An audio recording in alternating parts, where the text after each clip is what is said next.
Olá, esse é o canal de conteúdos em áudio do Afronte Jornalismo das Gentes.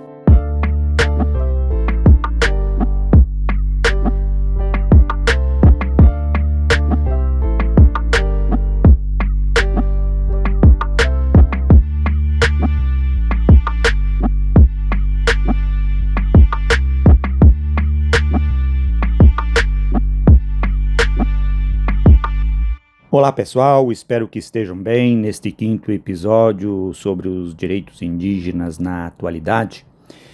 Abordamos um tema que também é de grande importância e sobre o qual foram, feitas muitas alterações a partir dos julgamentos do Supremo Tribunal Federal, tanto no caso do recurso extraordinário de repercussão geral, tema 1031, quanto também no julgamento mais recente, relativo à ação declaratória de constitucionalidade número 87 e nas ações diretas de inconstitucionalidade números 7582, 7583 e 7586, que discutiram essas últimas a constitucionalidade ou não da Lei 14.701.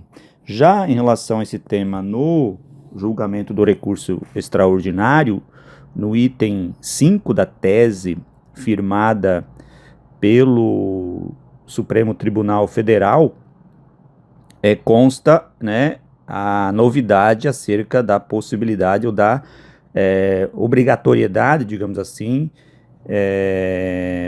da indenização pela União aos não indígenas proprietários e possuidores pela terra nua ocupada por estes antes do dia 5 de outubro de 88. Diz assim, um trecho já do item 5 do recurso extraordinário. Quando inviável o reassentamento dos particulares, caberá a eles indenização pela União, com direito de regresso em face do ente federativo que titulou a área, correspondente ao valor da terra nua, paga em dinheiro ou em títulos da dívida agrária, se for do interesse do beneficiário, e processada em autos apartados, garantido o direito de retenção até o pagamento do valor incontroverso. Fecha aspas. Então, esse trecho, como disse, da decisão do Supremo ainda de 2023, relativa ao caso do recurso extraordinário de repercussão geral contra o marco temporal. Na decisão mais recente, já a partir do voto do ministro Gilmar Mendes, também no capítulo 5 do voto do ministro, e que foi, afirmado pela maioria dos ministros do Supremo Tribunal Federal, no item 6.3, desse capítulo, o Supremo traz as seguintes questões que desdobram, digamos assim, esse tema da indenização aos não indígenas. O item 6.3, abre aspas, que também está dentro ainda das obrigações, como já falamos nos outros áudios, das obrigações estabelecidas aos órgãos públicos, para cumprimento aí dentro dos próximos meses, 180 dias, na verdade, da decisão. Então, diz assim o item 6.3, que deverá ser feita abre aspas, a procedimentalização da fase de compensação, indenização de proprietários ou possuidores com justo título anterior a 5 de outubro de 1988. Letra A. Discriminação das hipóteses de recusa pelo particular da oferta de reassentamento pela União. Letra B. estabelecimento de critérios para a avaliação da terra nua para fins de indenização com a adoção da tabela base do Imposto Territorial Rural, ITR. E letra C, especificação do direito de retenção pelos não indígenas previsto no tema 1031, a partir da distinção entre posse direta e posse indireta. Fecha aspas. Então aqui nós temos uma série de questões, né, que trazem, digamos assim, novas obrigações à União e aos órgãos, né, da União, do governo federal, que tratam sobre a temática, particularmente, né, a FUNAI, enfim, Ministério da Justiça, o próprio MPI, Casa Civil, né, que terão que especificar, né, o procedimento a ser adotado, né, pelo governo para garantir essa compensação, essa indenização aos não indígenas, inclusive pelo valor da terra nua, né? E nesse aspecto é importante salientar que o particular, né, o proprietário ou possuidor de terras indígenas declaradas e reconhecidas, né, como tradicionalmente ocupadas, né, pelos povos, ele vai ter a opção de receber esse valor pela terra nua em dinheiro, né? Embora o reassentamento seja a prioridade, né?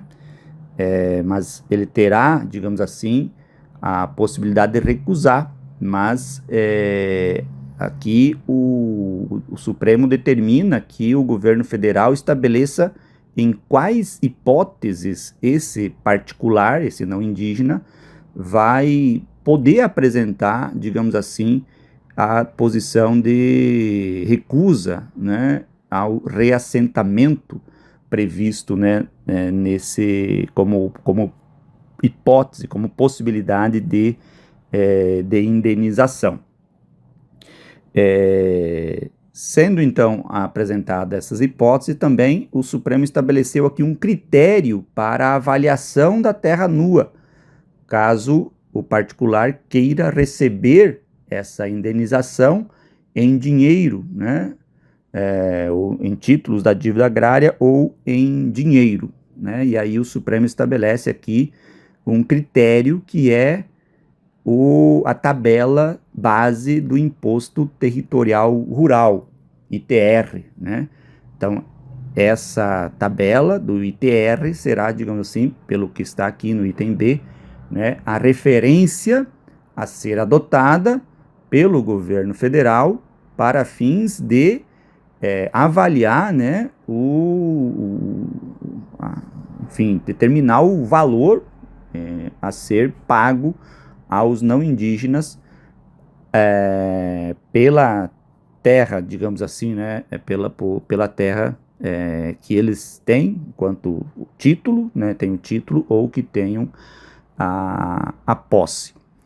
E além disso, então, também é definido aqui uma obrigação, né, para o governo federal especificar esse aspecto do direito de retenção, né, que já comentamos,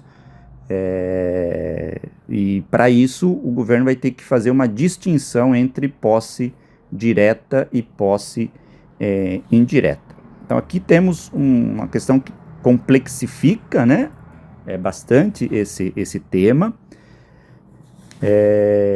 abre aqui questões a serem discutidas, inclusive em embargos de declaração que já foram opostos, né, a essas ambas decisões, tanto do recurso extraordinário quanto estas mais recentes, né, do Supremo Tribunal Federal.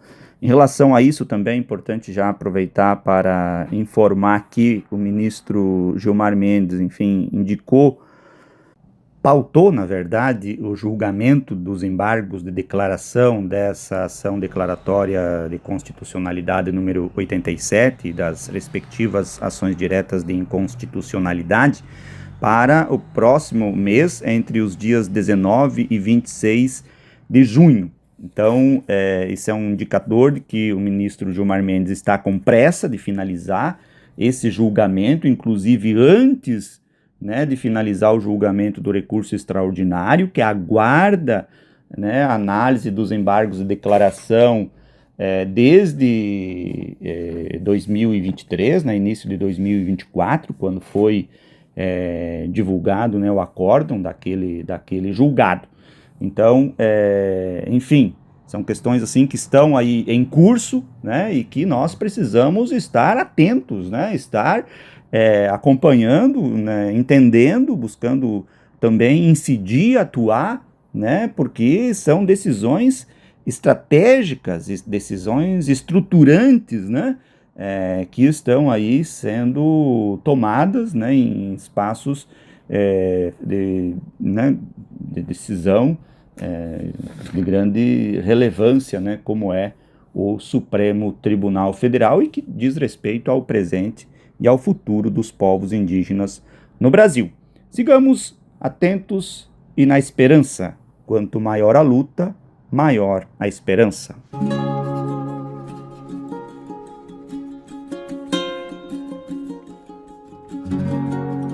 Acesse as nossas redes no Instagram, Facebook e YouTube digitando Afronte Jornalismo, tudo juntinho. E para conhecer o nosso site, escreva afrontejornalismo.com.br.